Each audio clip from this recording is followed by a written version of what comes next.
आइए हनुमंत जी बिराजे। एक पंडित जी रामायण कथा सुना रहे थे। लोग आते और आनंद विभोर होकर जाते। पंडित जी का नियम था रोज कथा शुरू करने से पहले आइए हनुमंत जी बिराजे कहकर हनुमान जी का आह्वान करते थे।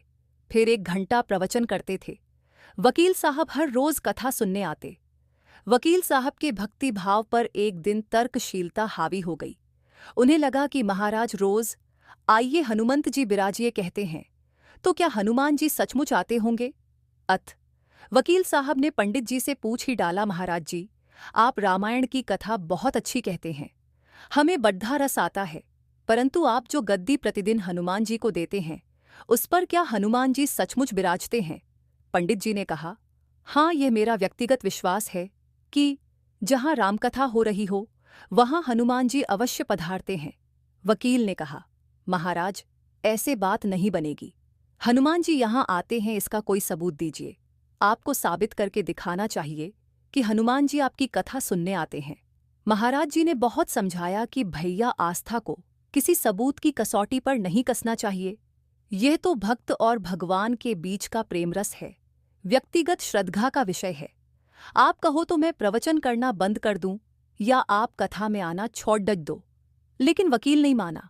वो कहता ही रहा कि आप कई दिनों से दावा करते आ रहे हैं, ये बात और स्थानों पर भी कहते होंगे, इसलिए महाराज आपको तो साबित करना होगा कि हनुमान जी कथा सुनने आते हैं।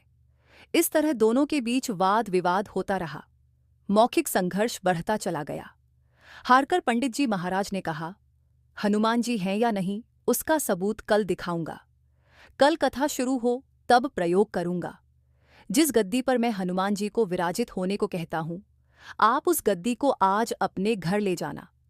कल अपने साथ उस गद्दी को लेकर आना और फिर मैं कल गद्दी यहां रखूंगा। मैं कथा से पहले हनुमान जी को बुलाऊंगा, फिर आप गद्दी ऊंची उठाना।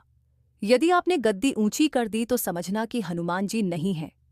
वकील इस कसौटी के लिए तैयार हो गया।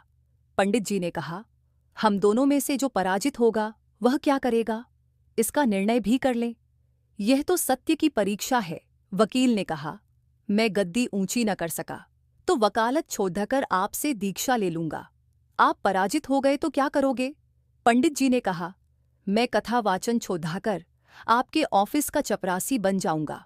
अगले दिन कथा पंडाल में भारी भीड़ हुई। जो लोग रोजाना कथा सुनने नहीं आते थे, वे भी भक्ति, प्रेम और विश्वास की परीक्षा देखने आए। काफी भीड़ हो गई, पंडाल भर गया। श्रद्धा और विश्वास का प्रश्न जो था, पंडित जी महाराज और वकील साहब कथा पंडाल में पधारे। गद्दी रखी गई। पंडित जी ने सजल नेत्रों से मंगलाचरण किया और फिर बोले, आइए हनुमंत जी बिराजे। ऐसा बोलते ही पंडित जी के नेत्र सजल हो उठे। मन ही मन पंडित जी बोले, प्रभु, आज मेरा प्रश्न नहीं बल्कि रघुकुल रीति की परंपरा का सवाल है। मैं तो एक साधारण जन हूं, मेरी भक्ति और आस्था की लाज रखना। फिर वकील साहब को निमंत्रण दिया गया, आइए गद्दी ऊंची कीजिए। लोगों की आंखें जम गई। वकील साहब खददे हुए। उन्होंने गद्दी उठाने के लिए हाथ बढ़ाया, पर गद्दी को स्पर्श भी न कर सके। जो भी कारण रहा, उन्होंने 3 बार हाथ बढ़ाया, किंतु तीनों बार असफल रहे। पंडित जी देख रहे थे। गद्दी को पकड़ दाहना तो दूर, वकील साहब गद्दी को छू भी न सके। तीनों बार वकील साहब पसीने से तरबतर हो गए। वकील साहब पंडित जी महाराज के चरणों में गिर पड़े और बोले, महाराज, गद्दी उठाना तो दूर, मुझे नहीं मालूम कि क्यों मेरा हाथ भी गद्दी तक नहीं पहुंच पा रहा है।